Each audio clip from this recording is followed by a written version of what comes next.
Assalamualaikum warahmatullahi wabarakatuh. Waalaikumsalam warahmatullahi wabarakatuh. Apa kabar Bang Novel? Pagi Baik, ini sehat? alhamdulillah. Sehat, alhamdulillah. Maaf nih kita ganggu lagi nih Bang. Tapi ini juga kita doakan Bang Dullah segera sehat ya. Udah pulang Amin, tapi amin. pemulihan. Bang Novel, ini biar iramanya sama dengan Bang Dullah ini ya. Apa yang terjadi dengan WUS? Nampaknya sudah dari awal tahun katanya KPK ini bergerak. Dan bisakah, beranikah atau mengungkap masalah ada apa di balik WUS ini yang menjadi sorotan banyak orang. Tapi kan selain WUS juga banyak lagi alkisah lagi yang lain. Nah, orang sedang menyorot 10 tahun perjalanan kepemimpinan masa lalu. Belum beres urusan WUS, Pak Purbaya disamperin 18 gubernur ke beberapa waktu yang lalu. Tahu-tahu Pak Purbaya dengan kekuatan datanya ini melihat ngapain minta duit lagi, ini yang 230 triliun aja masih nganggur. Dan ada kecenderungan permainan masa lalu di antara para pemimpin daerah ini tentang penggunaan dana nganggur ini. Dan mungkin Bang Novel ini tahu nih apa yang terjadi dari penggunaan APBN ini dalam perjalanannya. Terakhir juga Pak Purbaya ini sedang berusaha untuk mencari pendapatan lain tanpa menaikkan pajak-pajak. Bea Cukai menjadi sorotan. Jaksa Agung menyoroti nakalnya dalam lembaga yang satu ini, menyebabkan mukanya pimpinan Bea Cukai itu di mata Menteri Keuangan kelihatan tuh kalau lagi di TV itu. Ini kan kita bisa baca mata lah kurang lebih ya. Apa yang Bang Novel lihat? Ini juga kan ada kepersaingan antara kejaksaan dengan KPK, atau KPK ad hoc ini masih tetap diperlukan di masa depan gitu. Silakan Bang Novel Baswedan. Fadal, Afwan. Baik, saya berarti komentari yang pertama dulu barangkali ya. Silakan, ya penting. Ya. Memang kita mendengar dari pemberitaan terkait dengan pembangunan kereta cepat WUS ya. Dan tentunya ketika dibandingkan dengan beberapa pembangunan yang lain, ternyata contohnya di Arab Saudi gitu ya, ternyata harganya mahal dan seterusnya. Memang kita punya beberapa perangkat untuk bidang-bidang pengawasan, baik itu BPK, kalau di pengawasan internalnya ada BPKP begitu untuk audit ya. Ada juga DPR yang melakukan fungsi pengawasan. Ada juga aparat penegak hukum yang bisa melakukan penyelidikan atau mengulik apakah terkait dengan proyek itu ada dugaan tidak pidana korupsi. Jadi ketika kemudian itu dilihat dengan fenomena yang seperti tadi, memang dugaannya ada tuh, tapi kan mesti harus dilihat dengan lebih jelas, apakah betul bahwa ada markup. Karena begini, melihat suatu proyek, apapun itu proyek, termasuk di dalamnya adalah WUS ya, pembangunan kereta cepat. Ketika proyek itu kemudian dilakukan, terjadi ada suatu kesalahan atau perbuatan kesalahan administrasi, tidak serta-merta menjadi tidak pidana korupsi. Tapi kalau kemudian proyek itu ternyata dirancang dengan di markup, nah itu markup jelas itu salah satu perbuatan melawan hukum yang masuk kaidah dalam perkara tidak pidana korupsi. Jadi kalau kemudian ada markup, mesti harus dilihat kontraknya seperti apa. Yang melakukan tugas untuk negosiasi siapa, dan seterusnya itu harus didalami. Dan kemudian ketika markup itu yang diuntungkan siapa, dan bagaimana caranya. Nah, ini hal-hal yang harus didalami. Tentunya siapapun yang berbuat itu harus diperlakukan dengan cara yang sama. Artinya orang yang berbuat jahat harus dilihat sebagai orang pelaku kejahatan begitu. Siapapun dan setinggi apapun itu kedudukan atau tingkat sosialnya. Jadi saya pikir kita mesti harus membiasakan dengan cara yang objektif, tapi tidak juga kemudian mempersepsikan begitu ya. Jadi kita harus berimbang dengan melihat segala persoalan. Iya, jangan membuat sekedar persepsi tapi diusut gitu. Maka pertanyaannya adalah DPR kenapa nggak tertarik untuk melakukan fungsi pengawasannya begitu? Dan kemudian kan di beberapa kasus DPR bisa menggunakan haknya untuk melakukan investigasi, penyelidikan dan seterusnya. Dan itu tentunya menjadi hal penting ketika dugaan bahwa ada kerugian yang cukup besar terjadi karena suatu proyek. Memang kemudian saya juga mendengar di beberapa media ada komentar bahwa ini proyek penting, proyek strategis, proyek ini dibutuhkan dan seterusnya. Iya, pada dasarnya ketika proyek itu strategis, silahkan proyek itu mesti berjalan. Apabila proyek itu dipandang memang itu kebutuhan, ada suatu keuntungan sosial yang akan diperoleh dengan adanya proyek itu, tidak ada masalah. Cuman tidak boleh ada markup, tidak boleh ada suatu tindakan yang kemudian fraud yang untuk menguntungkan suatu kelompok atau pihak-pihak tertentu, itu nggak boleh. Nah, ini yang harus dilihat. Jadi kita kemudian tidak mempersoalkan dari hal yang sifatnya hanya persepsi, tapi kita akan mendorong agar semua proses itu dilakukan dengan objektif, transparan dan akuntabel. Harusnya itu yang terjadi di proyek WUS. Nah, ini yang tentunya harus dilakukan. Soal kemudian seandainya ada yang berpandangan bahwa ini karena dibuat elevated gitu ya, dan kemudian menimbulkan biaya yang besar dan seterusnya. Ini menjadi pembelajaran bahwa ke depan memang kebijakan harus dibuat dengan baik, kebijakan perencanaannya dibikin dengan lebih tepat, tidak terburu-buru dan seterusnya. Tapi tentunya pihak yang merancang juga pasti punya penjelasan begitu. Saya lebih karena keahlian saya bidang investigasi, tentunya saya lebih tertarik untuk mengomentari terkait dengan dugaan fraud atau dugaan tidak pidana korupsinya. Dan itu penting untuk dijelaskan karena masyarakat sebagai pemilik lah ya, pembayar pajak sebagai yang punya kuasa di negeri ini harusnya. Sisa yang pejabat kan mewakili kan. Nah, ini yang mestinya hal-hal begitu harus dijelaskan secara terbuka sehingga tidak menjadi polemik atau perdebatan di forum-forum publik, kurang lebih seperti itu kalau terkait itu keterlibatan APBN memang kalau bisnis to bisnis, walaupun itu KAI kan pemerintah juga, artinya memang ini memang domainnya KPK ada di sana, begitu harusnya, Bang.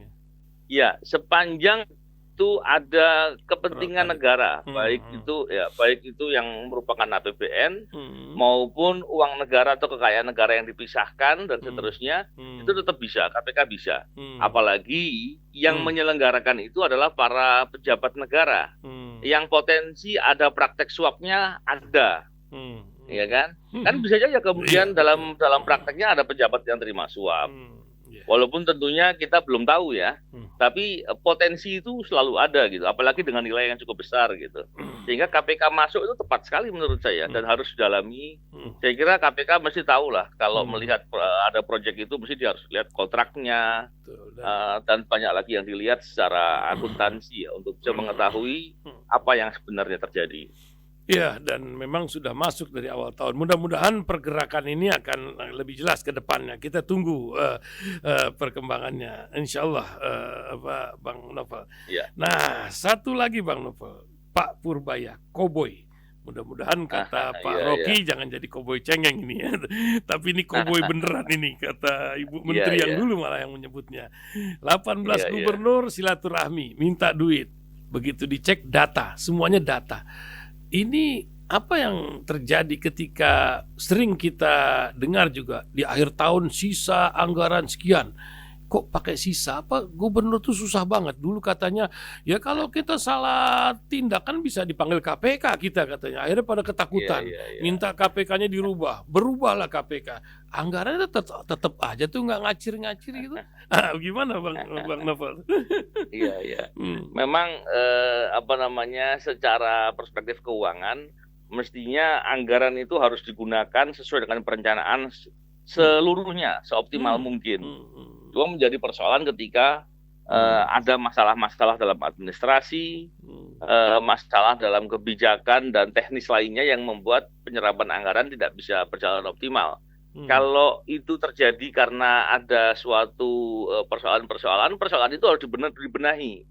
agar efektivitas pengelolaan anggaran ini bisa terjadi. Karena semaksimal mungkin ketika anggaran itu digunakan, berarti tujuan perencanaan pembangunannya berjalan. Ketika ada yang tidak digunakan, artinya rencana pembangunannya ada yang tidak berjalan. Ini kan yang rugi masyarakat tentunya.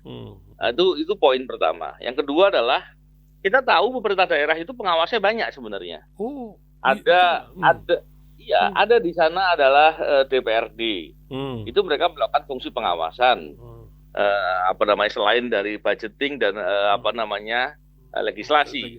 Yang kedua, kalau kita lihat mestinya ada audit yang BPK yang dilakukan secara berkala, dan dalam hal tertentu bila dipandang perlu, BPKP bisa juga melakukan pemeriksaan atau pendalaman. Selanjutnya ada lagi fungsi pengawasan yang dilakukan oleh Kemendagri.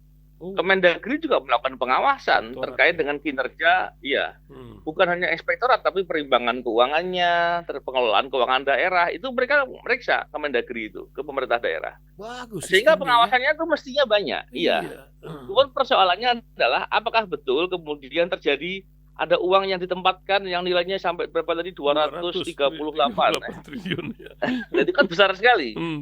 Apakah betul? Ini kan mesti harus dijelaskan ini karena ketika ada benar seperti itu, maka pertanyaannya adalah itu uang yang dalam pengelolaan anggaran mungkin belum sempat digunakan dalam tahun berjalan atau lewat waktu antar tahun. Ketika lewat waktu antar tahun berarti masuk di kelompok silpa.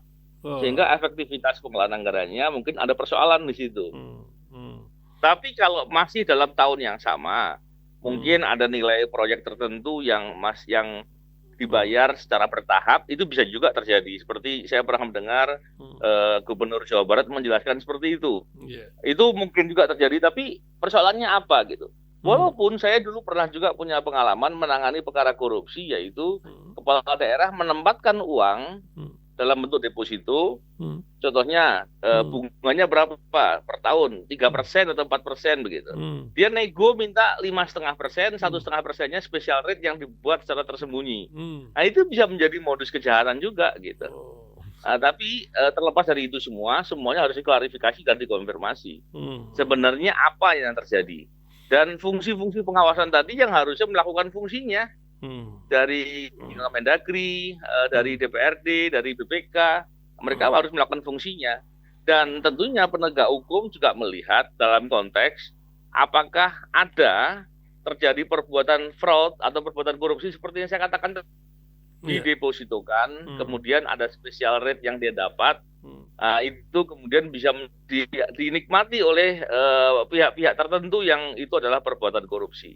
Yang mana yang terjadi itu masih harus dilihat dengan lebih jelas karena ada kemungkinan persoalannya adalah karena ada masalah dalam tata kelola keuangan yang harus dibenahi, atau ada kemungkinan karena ada fraud, atau ada persoalan lainnya. Yang jelas permasalahan uang itu adalah hulunya gitu ya. Jadi hulu hilirnya, tapi hulunya harus dilihat sehingga dibenahi dari hulunya agar tidak terjadi lagi. Itu yang karena kan kelancaran dana ini manfaatnya besar untuk masyarakat sekitar. Harusnya demikian. Kenapa kok nggak lancar darah itu, akhirnya kalau dalam tubuh kita itu bisa terjadi stroke itu. Stroke keuangan ya. Akhirnya sampai ada orang yang rezekinya nggak lancar gara-gara uang beredar pada kalangan tertentu saja. Nah, begitulah yang si Koboi satu ini lagi mikirkan. Pak Purbaya ini dengan backup Pak Presiden, saya ini atas perintah Pak Presiden yang sedemikian keras, saya sudah lembutkan ini perintah pelaksanaannya. Dia ngacir itu ke Bea Cukai dan juga ke Kejaksaan Agung. Nampaknya Jaksa Agung ini jadi luar biasa ya, dengan kumisnya yang tebal itu kita akan jadi lihat, wah ini dia. Tapi kan lembaga pengawasan banyak ya, seperti ada KPK juga.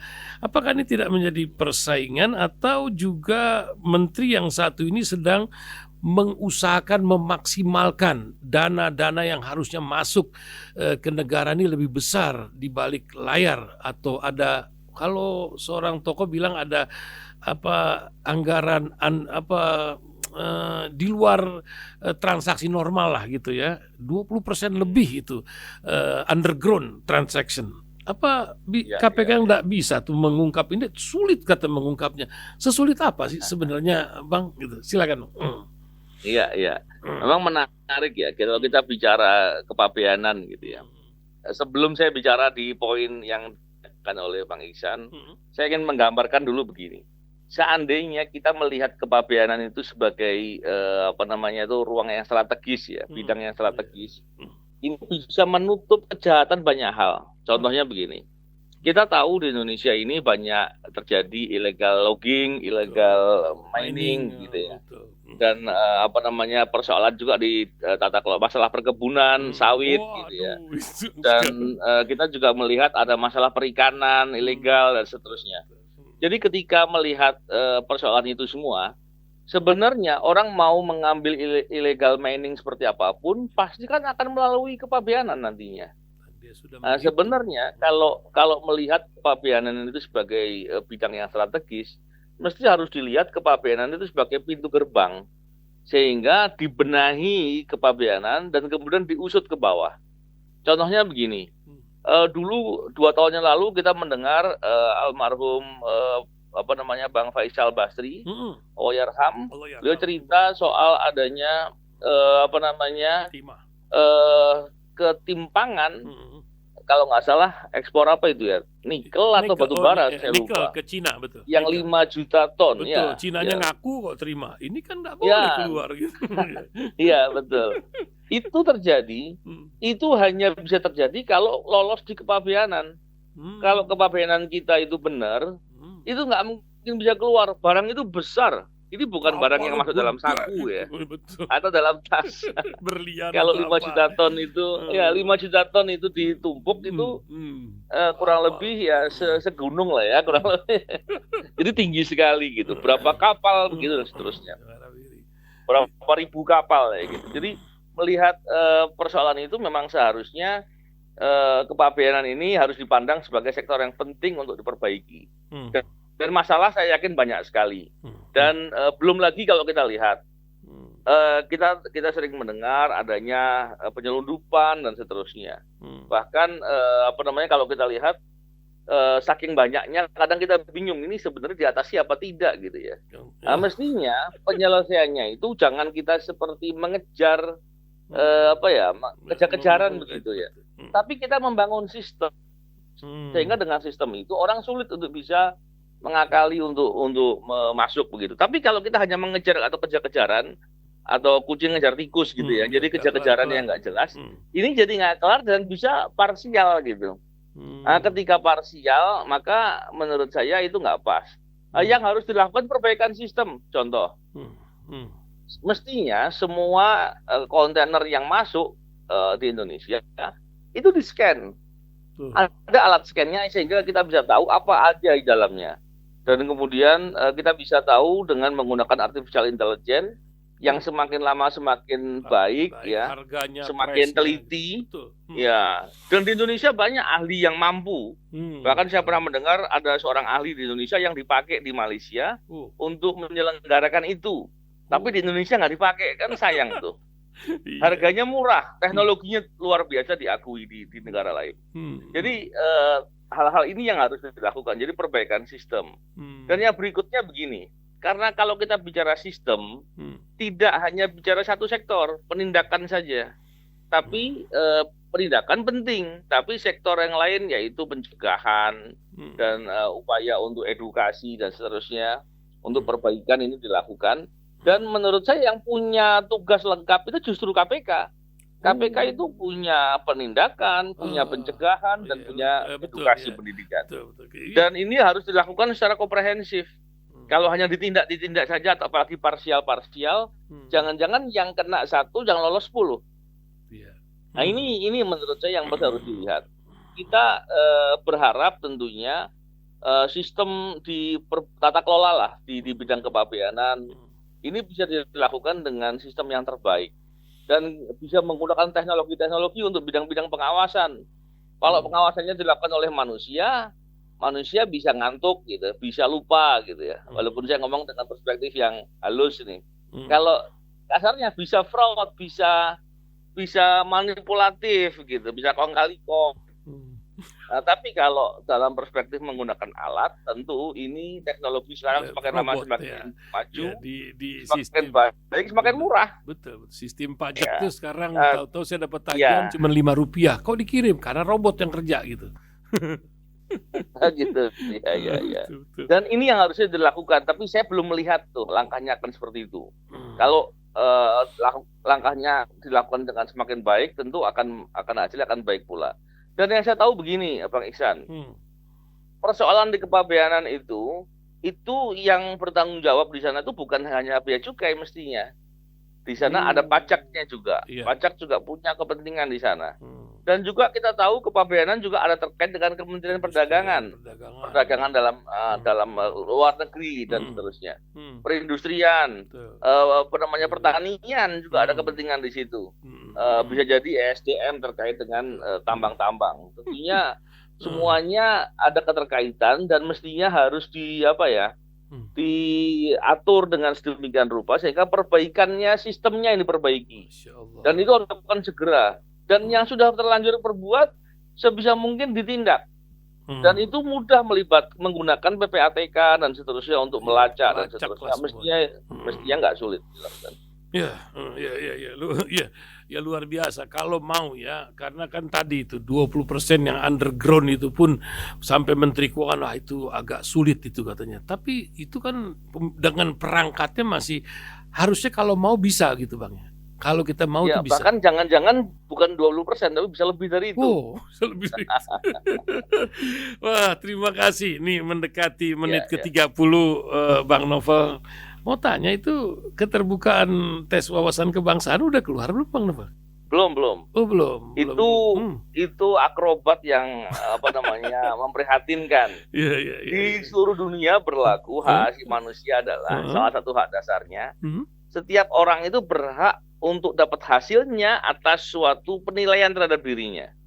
Kita diperiksa dokter, kita dapat haknya, informasi. Kita ikut ujian, kita diberitahu ujian hasilnya apa dan yang mana yang salah. Tapi kemudian contohnya Bang Iksan lagi waktu masih sekolah mungkin ya, ikut suatu proses tes ujian dan diberitahu bahwa nilainya nggak lulus, nilainya 4 dari nilai 10 katanya. Yang mana yang Bang Iksan bilang, saya tuh tahu nilai saya pasti baik karena saya bisa semuanya. Ya pokoknya 4. Yang mana yang salah? Udah nggak boleh tahu. Gimana ceritanya? Ini yang kami alami itu begitu kurang lebih. Dan yang menarik adalah kami mengajukan untuk dibuka informasi itu menjadi ke dalam keterbukaan informasi publik. Gugatan permohonan itu diajukan 2021, dipanggilnya baru 2 bulan lalu atau sebulan lalu barangkali. Ini sangat lama gitu kan, tapi ya udah kita ikuti, kita mau lihat. Iya memang luar biasa. Kadang-kadang memerlukan kesabaran dan yang bukan kesabaran tingkat dewa dan supaya kata orang yang mengerti supaya kita juga jangan sakit jiwa gitu, karena yang kita hadapi banyak orang yang sakit jiwa sekarang ini atau orang yang luar biasa, zaman yang luar biasa. Pesan terakhir Bang Novel Baswedan untuk para pendengar radio Silaturahim dari Aceh sampai Banyuwangi, dari Kanada sampai New Zealand. Silakan Bang Novel. Ya, menarik sekali. Jadi gini Bang Ihsan, tadi yang poin terakhir Bang Ihsan sampaikan bahwa kita sadar kita ada di suatu lingkungan di mana permasalahan banyak, kadang fraud banyak, ketidakadilan banyak dan seterusnya. Seringkali orang kemudian mudah menyerah atau kemudian sudahlah terserah lah begitu ya. Kenapa? Karena merasa bahwa tidak bisa berubah dan seterusnya. Jadi di sini saya justru malah mengajak ya kepada semua para pemirsa, marilah kita melihat segala persoalan itu sebagai dari perspektif yang positif gitu. Kita melihat bahwa adanya persoalan itu berarti kita sedang diberi kesempatan untuk bisa berbuat kebaikan. Dengan begitu maka kita juga harus sadar bahwa porsi kita adalah berbuat dan bukan untuk atas hasil. Kita tidak bertanggung jawab atas hasil. Berbuat pun kita lakukan dengan sebaik mungkin, dengan sistematis, dengan lebih kita buat strategi dan seterusnya. Tapi pada dasarnya dengan menyadari itu bahwa kebaikan yang kita lakukan adalah pada dasarnya kembali kepada diri kita, maka kita tidak akan pernah merasa rugi ketika berbuat kebaikan. sekalipun harus diulangi terus-terusan, tidak apa-apa. Karena kesempatan itu tetap saja menjadi kebaikan untuk kita. Dan tentunya kebaikan itu semoga terus kita dapatkan dan kita bisa konsisten. Betul. Poin pentingnya adalah kita cukup memastikan bahwa kita sedang berbuat kebaikan. Itu yang Lebihnya kita proses. nikmati bahwa setiap kebaikan yang kita lakukan pasti akan menguntungkan diri kita. Insyaallah. Saya kira itu, Bang Itu Isan. hasilnya apa kata Allah. Yang penting kita sudah ikhtiar gitu prosesnya Iya, dijalankan. benar. Terima kasih Bang Novel. Mudah-mudahan ini menjadi Sama-sama. motivasi dan banyak keluarga mendengar untuk ini. Assalamualaikum warahmatullahi wabarakatuh. Waalaikumsalam warahmatullahi wabarakatuh.